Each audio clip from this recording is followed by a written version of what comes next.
Sharks might not see us as food, but shark attacks still happen, sometimes causing serious injuries or even death. These attacks are often made worse by our fear of sharks. However, there are times when sharks face the wrong person, like a brave human, and get exactly what they deserve. In this video, we'll share the story of a surfer who stood his ground and gave a shark a taste of its own medicine. It's not just a remarkable tale, it raises the question, does standing up to a shark come easily? Here are 6 stories. On July 16, 2024, the Pacific shimmered under a bright sun, casting golden streaks across the rolling waves off the coast of Santa Barbara. It was around July, so the summer heat clung to the air. But out on the water, the cool breeze offered a welcome respite. Luke Harris, a 31-year-old surfer, glided effortlessly through the breakers, his body bronzed from years of chasing waves. With each powerful stroke of his arms, he paddled farther away from the crowded shore, leaving behind the clatter of beachgoers. The world around him quieted, replaced only by the rhythm of waves folding over themselves and the occasional call of a seagull high above. For Luke, the ocean had always been more than just a sport. It was a sanctuary. Growing up near these waters, he'd spent countless mornings learning to read the swells, to understand the unspoken language of the sea. Today, the conditions felt almost magical. The horizon stretched ahead, shimmering with promise, as clean sets rolled in with a perfect rhythm. The water was calm, the sky clear, ideal for a day of surfing. Most surfers stayed closer to shore, but Luke found peace in the solitude of the open water. He thrived there, where the only sounds were the waves and his breathing. The ocean was his canvas, and every ride was a fleeting masterpiece, one that existed only for a moment before the next wave took its place. As he paddled further out, he felt the familiar rush of excitement, a reminder that no matter how many times he surfed, the ocean always had something new to offer. He spotted a promising swell rising in the distance. Turning his board, he paddled hard, muscles taut with anticipation. The wave lifted him, and with practiced ease he popped up to his feet. The rush of speed and power beneath him was intoxicating. He carved across the face of the wave, salt spray stinging his skin, completely immersed in the moment. But the ocean, like life, was unpredictable. As the wave began to collapse, Luke angled his board to ride out of the break. Suddenly, from the corner of his vision, a dark shape emerged. A split second later, the surface exploded. The water churned violently as a massive great white shark, at least 14 feet long, surged upward with terrifying force. Its jaws gaped wide, revealing rows of serrated teeth that gleamed in the sunlight. The impact was sudden and brutal. The shark's powerful jaws clamped down on Luke's surfboard, splintering the fiberglass with a sickening crunch. The force knocked Luke backward, and he hit the water hard. Instinct took over as adrenaline flooded his system. He barely managed to pull his legs up, narrowly avoiding the shark's snapping teeth. Time warped into a chaotic blur, with Luke kicking frantically and his lungs burning as he fought to stay above the foaming water. The shark thrashed, its tail churning the sea into a frenzy. The sound of cracking fiberglass echoed through the chaos. Luke's board was gripped in the predator's jaws. Desperation ignited a primal instinct. Luke lashed out with his foot, striking the shark hard on its snout. The impact was solid, jarring his ankle, but it had the desired effect. The shark released its grip on the board, momentarily stunned. Splinters of fiberglass floated around them, bobbing like shattered dreams on the churning water. But the encounter was far from over. The shark circled back, its dorsal fin slicing through the water with lethal precision.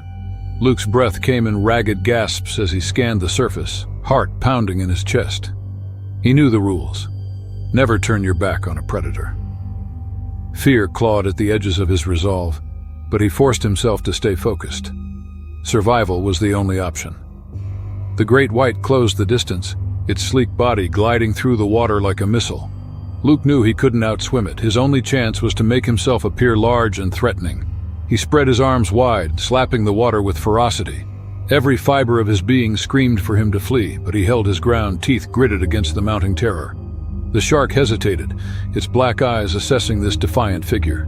For a moment, predator and prey were locked in a silent standoff. The water rippled between them, heavy with tension. Then, as suddenly as it had appeared, the shark veered off. its body twisting gracefully before vanishing into the depths. Luke remained frozen, every muscle taut, waiting for the telltale shadow to reappear. The seconds dragged on, each one an eternity. But the ocean returned to its eerie calm, as if the violent encounter had never happened. The only evidence was the wreckage of his surfboard and the wild thudding of his heart. With his breath still ragged, Luke began paddling toward shore. His arms trembled with exhaustion, but he refused to stop. The beach, once a strip of golden sand, now seemed impossibly far. Each stroke was a battle against the weight of fear and fatigue. By the time his feet touched the sandy bottom, Luke collapsed onto his knees, gasping for air. The world tilted around him, the adrenaline finally ebbing, leaving him weak and shaken. Salt water dripped from his hair, mixing with the sweat on his face. His shattered surfboard washed up beside him was a harsh reminder of how close he had come to death. Beachgoers had gathered with their faces pale with shock. Some pointed at the jagged remains of his board, and others whispered in hushed tones. But Luke heard none of it. The roar of the ocean still echoed in his ears, drowning out the world. In the days that followed, the encounter became the stuff of local legend. News outlets picked up the story, and social media buzzed with debates about the risks of surfing in shark-infested waters. Marine experts weighed in, citing the increasing number of shark sightings along the California coast. But for Luke, none of it mattered. The ocean had always been his refuge, a place of freedom and adventure. But now, it was tinged with something darker, a reminder that nature was both beautiful and brutal, indifferent to human existence. The scars on his body would fade, but the memory of that great white, its cold eyes fixed on him, would linger forever. Luke Harris would return to the waves, but he would never forget the day the ocean showed its teeth. The Pacific glistened under the bright Southern California sun on August 20th, 2024, as the calm waters stretched endlessly, a smooth expanse of blue broken only by gentle whitecaps kissing the sleek hull of the yacht. Zoe, a spirited 29-year-old with a passion for photography, stood at the bow, her hair swept by the ocean breeze. She and her fiancé, Max, had chartered the luxury yacht to escape their hectic routines. The attentive crew served chilled champagne and offered detailed insights about the coastline as the vessel drifted farther from the harbor. The deck gleamed beneath their feet, furnished with plush seating and tasteful accents. Max lounged nearby, content to bask in the sun with his drink in hand. Zoe spent much of the afternoon snapping photos of the coastline, the shimmering sea, and even herself and her lover. Determined to capture the perfect shot, she sought an image that would encapsulate the serenity and beauty of this idyllic moment. The peaceful atmosphere enveloped them, broken only by the occasional flutter of wings above or the faint murmur of other vessels. Time seemed suspended, the vast ocean offering a fleeting escape from their busy lives, a rare and cherished moment of tranquility they hoped to remember forever. As the sun dipped lower in the sky, casting long golden rays across the water, Zoe's excitement grew. She spotted a picturesque angle at the edge of the yacht's railing. The view was flawless, the ocean stretching endlessly behind her, the light catching the crests of waves like shards of glass. Eager to capture it, she moved toward the edge, positioning herself carefully for the shot. The captain, stationed at the helm, noticed something unusual beneath the surface. A massive, dark shadow glided silently through the water, its sleek form cutting a path just below the yacht. The crew exchanged nervous glances, their years of experience warning them that this was no ordinary fish. It was a great white shark, likely drawn by the vibrations of the boat's engine and the commotion of activity above. At 16 feet long, it was a predator of terrifying magnitude. Zoe, oblivious to the danger lurking beneath her, leaned further over the railing, adjusting her position to capture the perfect angle. The water sparkled below her, deceptively serene. Max, now standing a few feet away, watched her with a mix of amusement and mild concern. The boat rocked gently, and for a brief moment all seemed still, perfectly peaceful. Then it happened. The water exploded in a violent surge, a wall of froth and spray shooting into the air as the great white launched itself from the depths. Its muscular body breached the surface with terrifying speed, jaws agape, revealing rows of serrated teeth. The shark's eyes, cold and black, locked onto its target. Zoe had no time to react. The beast clamped down on her right leg with crushing force, dragging her off the deck in one swift, brutal motion. The sound of the impact was drowned out by the chaos. The splash of water, the frantic shouts from the crew, and Max's raw, guttural scream. Zoe's body disappeared beneath the churning waves, the vivid red of her blood staining the water like ink spreading across a page. Max lunged toward the railing, his mind refusing to process what he had just witnessed. The crew scrambled into action, throwing life rings and preparing to deploy the yacht's emergency inflatable raft. One crew member radioed for immediate assistance, his voice steady despite the horror unfolding around them. Beneath the surface, Zoe's struggle was desperate but futile. The shark's grip was unyielding, its powerful tail propelling them deeper into the ocean. She thrashed with every ounce of strength she had, her lungs burning as she fought to break free. The cold water was a shock to her system, sapping her energy and clouding her thoughts. Blood clouded her vision, mingling with the salt water, as the predator shook her violently. The shark, driven by instinct, had no intention of releasing its prey. Each movement was calculated and perfected by millions of years of evolution. Zoe's body was tossed like a rag doll, her strength fading with every second. The world above grew distant, muffled by the weight of the ocean pressing down on her. Back on the yacht, Max was inconsolable, his voice hoarse from screaming. The crew's efforts were frantic, but futile. They knew the grim truth. There was no rescuing someone from a shark attack of this magnitude, not when the predator had already claimed its victim. The water, now eerily calm, offered no trace of Zoe or the beast that had taken her. Minutes passed like hours. The search continued, but hope dwindled with each passing moment. A Coast Guard helicopter circled overhead, its searchlights sweeping across the water. Rescue boats joined the effort, their engines churning the waves into froth. But there was nothing to be found. No sign of Zoe, no trace of the shark. As night fell, the yacht returned to shore, its passengers numb with shock and grief. News of the attack spread quickly, dominating headlines and sparking a wave of public outrage. Experts were called in to analyze the incident, speculating on what had drawn the shark so close to a populated area. Some blamed climate change for altering the predator's hunting patterns, while others pointed to human activity disrupting the natural balance of the ocean. Max, shattered by the loss, refused to speak to the media. He withdrew from public life, haunted by the image of Zoe being torn from the boat and dragged into the abyss. Her disappearance became a cautionary tale, a tragic reminder of the ocean's raw, untamed power. In the months that followed, authorities implemented stricter regulations for yacht charters along the Southern California coast. Warnings were posted at marinas and boat operators were required to undergo additional safety training. But for those who had witnessed the attack firsthand, no amount of precaution could erase the trauma etched into their memories. The waters off the coast of the Bahamas were a mesmerizing blue, stretching endlessly beneath a cloudless sky. Emily and Mark, a young couple from Toronto, stood on the deck of their private charter boat. It was July 2024, so the warm ocean breeze tossed their hair as the boat sailed. It was the kind of moment they'd dreamed of, a quiet escape from the constant buzz of the city, a chance to reconnect, just the two of them under the vast open sky. By the time the 12th of July had rolled around, their vacation had already been everything they'd hoped for. The day had unfolded perfectly. Hours spent exploring hidden coves, snorkeling among vibrant coral reefs alive with tropical fish, and soaking up the sun in peaceful seclusion. The boat's crew, a seasoned captain and 2 deckhands, had anchored several miles from shore in a remote spot where the water was crystal clear, almost inviting. As the sun began to sink lower in the sky, painting the horizon in soft shades of gold and pink, Emily and Mark exchanged a glance. The serene beauty of the moment was too good to pass up. Mark asked for just one more swim before they retired back to their hotel. Without hesitation, Emily nodded. Together they approached the warm, calm water.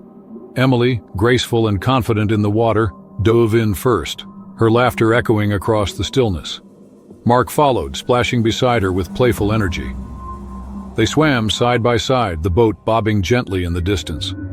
The water was cool against their sun-warmed skin, and for a moment everything felt timeless and infinite. Beneath them, the ocean was a world of its own, vast, mysterious, and indifferent. Schools of fish darted through the water, their silver scales catching the fading light. Far below, shadows moved across the seabed, hidden from the eyes of those above. The couple, lost in their moment of joy, remained blissfully unaware of the danger lurking in the depths. The first sign of trouble was subtle, a sudden shift in the water's rhythm. Unseen currents swirled beneath the surface, carrying with them a faint metallic scent. At the heart of this current was a massive bull shark. The 14-foot predator with a torpedo-shaped body and cold, calculating eyes had been drawn by the vibrations of their movements. Its senses, honed by millions of years of evolution, detected the splash of limbs and the erratic pulse of heartbeats. It circled below, its powerful tail propelling it with predatory grace. Mark was the first to feel it, but by that time he couldn't prevent the danger from happening. It was a sudden, violent impact that knocked the breath from his lungs. The shark's jaws clamped down on his leg with bone-crushing force, serrated teeth tearing through flesh and muscle. Pain shot through his body, white-hot and searing. Blood billowed into the water, turning it a murky red. He thrashed instinctively, his movements frantic and disoriented. Emily, just a few feet away, froze in horror as the water around Mark exploded in a chaotic swirl of foam and blood. Her heart raced, a primal fear taking hold. Mark's eyes were wide with shock as he struggled against the shark's grip, but the predator was relentless. It shook its massive head, dragging him beneath the surface. Desperation ignited Emily's instincts. She lunged toward Mark, her hands reaching for him even as the water churned violently. Her fingers brushed his arm, but the shark yanked him deeper, out of her grasp. Emily kicked furiously, her lungs burning as she dove after them. The salt stung her eyes, but she refused to look away. The shark released Mark briefly, its predatory instincts drawing it toward the new threat, Emily. Her thrashing movements made her an irresistible target. The shark turned with terrifying precision, its eyes devoid of emotion. Emily saw it coming, a dark shadow slicing through the water. She tried to swim backward, but it was too late. The shark's jaws closed around her torso, driving the air from her lungs in a single, brutal instant. The pain was blinding, radiating through her body as the shark's teeth sank deep. Blood clouded her vision and her strength ebbed with each passing second. The predator thrashed violently, dragging her in a deadly spiral beneath the waves. Her mind, fogged with pain and panic, registered fleeting images, the glint of sunlight refracting through the water, Mark's limp form sinking into the depths, and the cold, merciless eyes of the shark. On the boat, the crew had seen the attack unfold with mounting horror. The captain shouted commands and the deckhands scrambled to lower a rescue line. The engine roared to life as they maneuvered the boat toward the blood-streaked water. One of the deckhands, a man with years of experience at sea, grabbed a harpoon and aimed it at the dark shape circling below. The boat drew closer, but the water was a chaotic mess of thrashing limbs and crimson clouds. The shark, agitated by the presence of the boat, released Emily and disappeared into the depths for a brief moment. Her body floated motionless, blood pooling around her. One of the crew members dove into the water, risking his life to pull her back to the boat. He grabbed her under the arms and kicked hard, propelling them toward safety. As they hauled Emily's lifeless body onto the deck, it became clear that the damage was catastrophic. Her torso was shredded, her skin pale from blood loss. Mark's body was nowhere to be seen at first, as it had been swallowed by the vastness of the ocean. The boat crew worked frantically to resuscitate Emily, but it was futile. Her injuries were beyond saving. As they worked, the search for Mark's body continued by others for several hours until his remains were discovered beneath a rock. In that instant, the crew knew he couldn't have survived, whether from the shark attack or the extended time spent underwater without a diving gear. The captain radioed for help, his voice steady despite the grim reality. The boat, once filled with laughter and anticipation, was now a scene of tragedy. By the time the authorities arrived, the sun had dipped below the horizon, casting the ocean in darkness. What they could do was only to identify the bodies and then call the attention of the families. News of the attack spread quickly, a sobering reminder of the unpredictable dangers that lurk in the wild. The romantic getaway, meant to be a celebration of love and adventure, had turned into a nightmare of blood and loss. Under a cloudless sky on December 5, 2024, The turquoise waters off Queensland sparkled in the midday sun. Beneath the waves, the Great Barrier Reef stretched endlessly, its coral gardens alive with vibrant hues and teeming marine life. Aboard the Blue Horizon, a group of divers prepared for a heart-pounding expedition, cage diving with great white sharks. Among them was Tom Edwards, a 37-year-old thrill-seeker and seasoned scuba enthusiast. Over the years, he had explored countless underwater realms, but this dive promised a new level of adrenaline. The chance to come face-to-face with one of nature's most formidable predators was irresistible. Flying in from Sydney specifically for this experience, Tom sought not only the adventure itself, but also footage for his widely followed adventure blog. His sleek wetsuit gleamed under the sun, polished fins resting by his side, and a compact underwater camera strapped securely to his chest. The gear was meticulously arranged, a testament to his experience. The surrounding chatter was punctuated by nervous laughter and last-minute checks, but Tom remained composed. He thrived on moments like this when anticipation buzzed in the air and the line between fear and exhilaration blurred. As the vessel neared the dive site, the vast shimmering expanse of the ocean beckoned. Soon the cage would lower and Tom would meet the apex predators lurking in the deep, a memory he was determined to capture and share forever. The boat rocked gently as the crew lowered the reinforced steel cage into the water.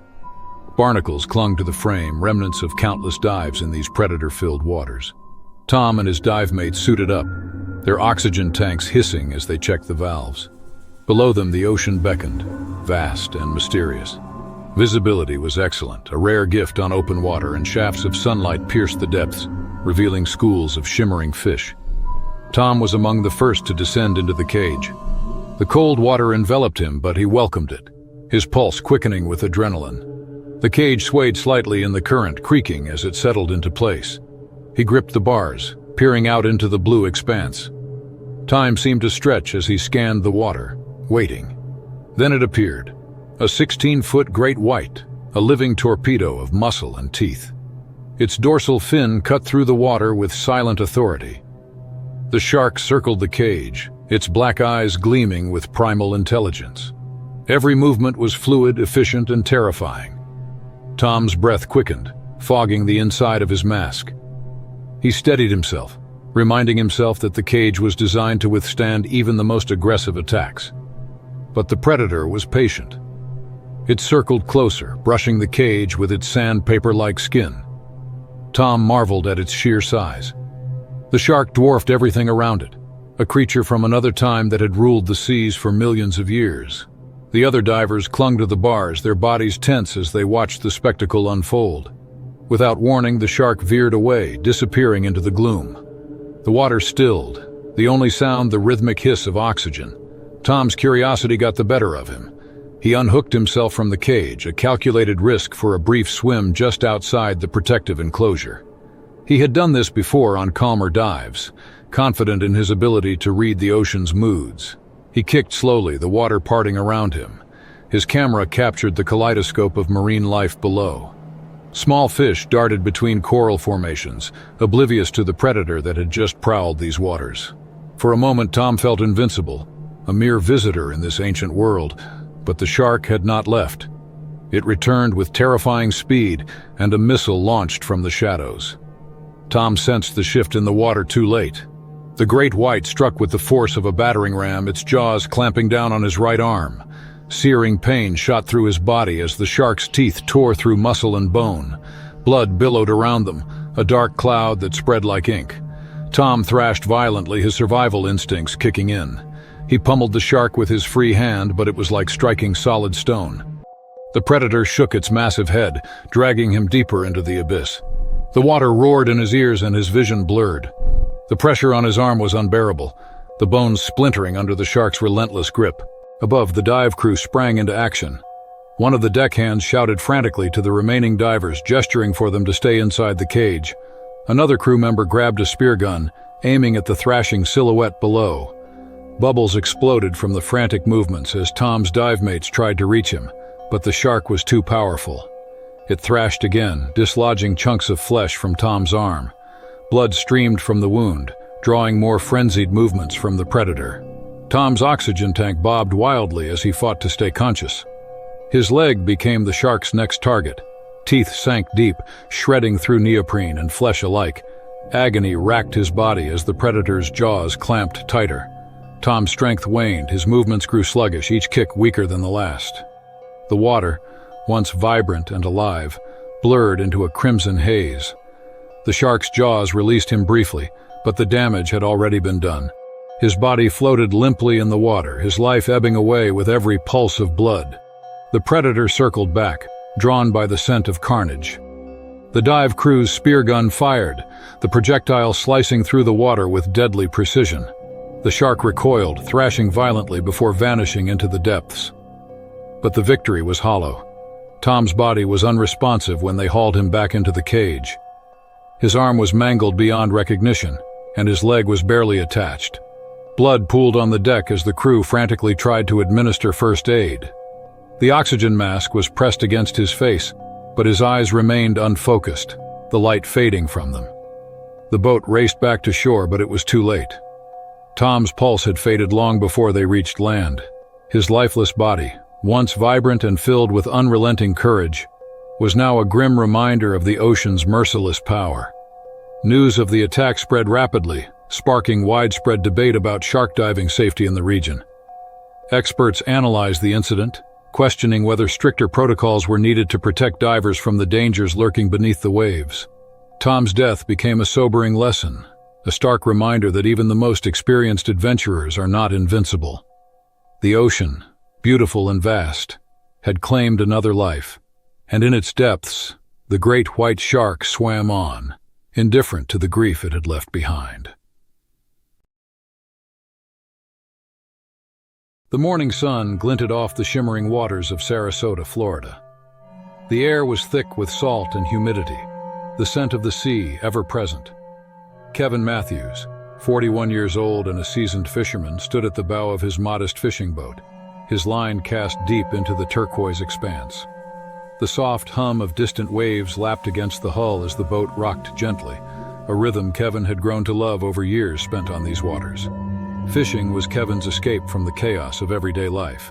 The stillness, the pull of the line, and the occasional thrill of a catch brought him a peace he rarely found on land. That day, May 30th, 2023, had started as no different from any other trip. He'd left the marina just after dawn, eager to make the most of the calm weather and the abundant spring fish population. By mid-morning, Kevin had already filled his cooler with snapper and grouper. The sun climbed higher, glistening off the surface of the ocean, and beads of sweat trickled down his neck. His muscles tensed as he felt a sudden tug on the line. Whatever was on the hook was strong, pulling hard against him. Kevin braced himself, his boots firm on the deck, and began the battle. The fish thrashed below, creating splashes that shattered the otherwise calm waters. With steady determination, Kevin reeled it closer, the fight surging through his veins like an adrenaline rush. After several grueling minutes, he hauled the shimmering grouper over the side of the boat. The creature flopped wildly on the deck, its scales catching the sunlight. Kevin grinned through the exertion, sweat dripping from his brow. Blood pooled on the deck as Kevin wrestled the fish free from the hook. He barely noticed the crimson trail that dripped through the scuppers and mingled with the sea below. The moment was filled with the satisfaction of a hard-won catch, until the ocean beneath him seemed to shift. A shadow sliced through the water, swift and ominous. Kevin didn't see it at first. His attention was focused on tossing the fish into the cooler. But the ocean surface rippled unnaturally, a warning from the depths. Then, without warning, the shadow exploded upward. The bull shark struck with terrifying speed and force, its massive jaws clamping onto Kevin's leg. Pain ignited through his body, sharp and overwhelming. The sheer weight of the 15-foot predator yanked him off balance, and before he could react, he was dragged over the side of the boat and into the churning water. Salt water filled Kevin's mouth as he thrashed against the pull of the shark. Its powerful body twisted violently, sending waves crashing around them. The water turned dark with blood, clouding his vision. Kevin's instincts kicked in. Survival was the only thought that remained. He kicked frantically with his free leg, his fist pounding against the shark's rough hide. The predator's skin felt like sandpaper, shredding the skin on his knuckles with every desperate blow. The shark's jaws clamped tighter, and Kevin screamed into the water, his voice lost to the chaos. The predator shook its head violently, dragging Kevin deeper. His lungs burnt for air and panic clawed at his chest, but Kevin was a fighter, he always had been. Adrenaline surged through his veins, dulling the pain as he reached for the only weapon he had, his own will to live. With a burst of strength, Kevin drove his thumb into the shark's eye, pressing with every ounce of power left in his body. The shark recoiled, its grip loosening for a split second. Kevin seized the chance, kicking free and propelling himself toward the surface. His head broke through the water, and he gasped for air, choking on salt. The boat was only a few yards away, but it might as well have been miles. Blood streamed from his mangled leg, leaving a crimson trail that would surely attract the shark again. Kevin knew he had no time to waste. The predator circled back, its dorsal fin slicing through the water. Kevin's arms flailed as he fought against the waves, each stroke agony.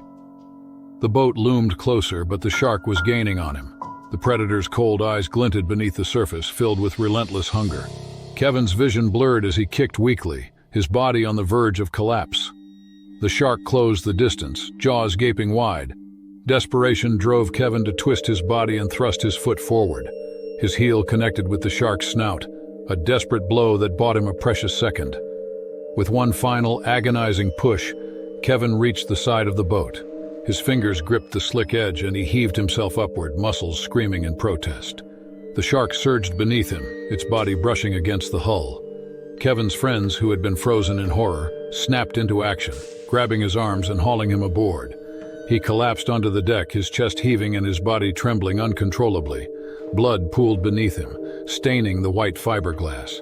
His leg was a mangled mess of torn flesh and shredded muscle, the extent of the damage obscured by the steady flow of blood. The boat's engine roared to life as they sped back toward the marina. Kevin drifted in and out of consciousness, his mind a haze of pain and shock. The world around him blurred into a chaotic mix of shouts, the thrum of the engine, and the sting of salt in his wounds. By the time they reached the dock, an air ambulance was waiting.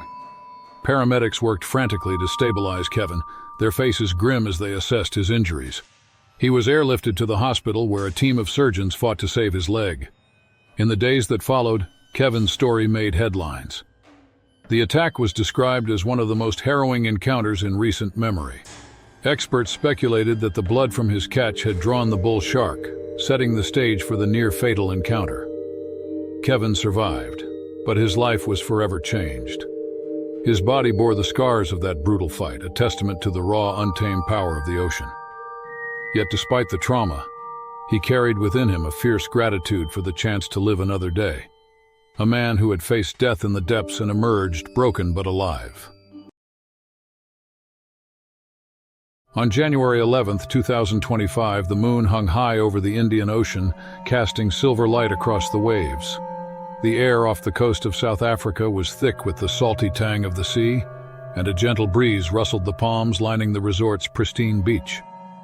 Most of the guests had already retired to their rooms, lulled to sleep by the soothing rhythm of the waves. But Claire and James, a couple from London, lingered by the dock, savoring the stillness of the night. Claire, 37, was lean and athletic, her blonde hair shimmering in the moonlight. James, 40, had a rugged, confident presence, his broad shoulders tanned from the week they'd spent basking under the African sun. Their lives back home were hectic, filled with work deadlines and obligations, but here, time seemed to slow, offering them a rare chance to reconnect. They walked barefoot across the wooden planks of the dock, the boards creaking softly beneath their weight. The water below shimmered like liquid silver, calm and inviting. Without a word, they stripped down to their swimsuits and slipped into the ocean, their bodies cutting through the cool water. Claire smiled as James reached for her hand, their fingers intertwining beneath the surface. The world felt infinite and hushed, as though they were the only two souls on the planet. Above them, stars glittered in the velvety sky, and the moon's reflection rippled across the water. They swam leisurely, their movement sending gentle ripples across the surface. The resort lights glowed faintly in the distance, but out here, they were enveloped by the vastness of the sea. Beneath them, the ocean was a world both beautiful and unforgiving. Schools of fish darted through the water, their scales flashing like tiny shards of glass. Deeper still, shadows loomed, concealed by the murky depths. The couple, blissfully unaware, floated above this hidden expanse, their hearts light with the joy of the moment. The first sign of danger was imperceptible, a sudden shift in the water's rhythm. Far below, a 15-foot great white shark glided silently through the dark. Its powerful body moved with lethal grace, muscles rippling beneath rough, pale skin. The predator's senses were finely tuned, detecting the vibrations of the couple's movements and the faint scent of salt and sweat carried on the current. The shark veered upward, its cold, black eyes locked onto the source of the disturbance. The moonlight glinted off its serrated teeth as it ascended, each movement precise and deliberate. The predator was drawn by instinct, a force older than time itself. James was the first to be struck.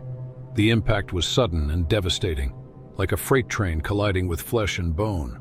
The shark's jaws clamped down on his arm, slicing through muscle and sinew with terrifying efficiency. Blood erupted into the water, turning it dark and murky. Pain seared through James's body, and his lungs burnt as he was yanked beneath the surface. Claire, just a few feet away, felt the water surge violently around her. Her heart raced as she turned to see James's body thrashing in the shark's grip. For a brief, paralyzing moment, disbelief washed over her. But instinct took over and she kicked furiously toward him, her limbs slicing through the water. The ocean was a churning nightmare of foam and blood. James's struggles grew weaker as the shark dragged him deeper, its jaws locked in a death grip. Claire reached for him, her fingers brushing his outstretched hand, slick with blood. But the shark was relentless, its primal instincts driving it to finish the kill. Desperation fueled Claire's movements as she fought to pull James free. Her legs burnt with the effort and her lungs screamed for air. She could feel the shark's immense presence in the water, a force of nature that dwarfed them both. Blood clouded her vision and James's face faded into darkness. Suddenly, the shark released James and turned its attention to Claire. Her thrashing movements made her an irresistible target. The predator's body twisted with terrifying speed, its powerful tail propelling it toward her. Claire saw it coming, her mind numb with terror. She kicked backward, but the shark was upon her in an instant. Its jaws clamped down on her torso, driving the air from her lungs. Pain exploded through her body as serrated teeth tore through flesh and bone. Blood poured from the wound, staining the water around her. Claire's vision blurred, and her strength ebbed with each passing second. The shark thrashed violently, dragging her in a deadly spiral beneath the waves. On the dock, the resort's night staff had noticed the commotion. A crew scrambled to launch a rescue boat, its engine roaring to life. The vessel sped toward the blood-streaked water, its spotlight slicing through the darkness. But by the time they reached the scene, the ocean had fallen eerily still. The crew scanned the water, their faces grim. The surface was slick with blood, but there was no sign of Claire or James. One of the rescuers, a veteran diver, plunged into the water, his heart heavy with dread. He searched desperately, his eyes straining against the murkiness. Finally, he spotted Claire's lifeless body floating just beneath the surface. James's body was recovered soon after. They hauled her onto the boat, her skin pale and slick with blood. Her injuries were catastrophic, and it was clear she was gone. The attack was brutal and unprecedented, sending shockwaves through the entire region. Authorities launched extensive patrols along the coastline, but the predator vanished into the vast, unyielding depths, a ghost of the ocean. What was intended as a romantic escape transformed into a tragedy forever etched into the waters off South Africa's coast. Even after their bodies were recovered and flown back to London, the sense of unease lingered. The government, citing public safety, declared the ocean temporarily off-limits. Boats remained docked, and the once vibrant waters fell silent as investigators continued their search for answers and any trace of the elusive predator. Time, as relentless as the tide, would carry the memory forward, but the scar left upon the sea remained a haunting testament to a love story tragically cut short.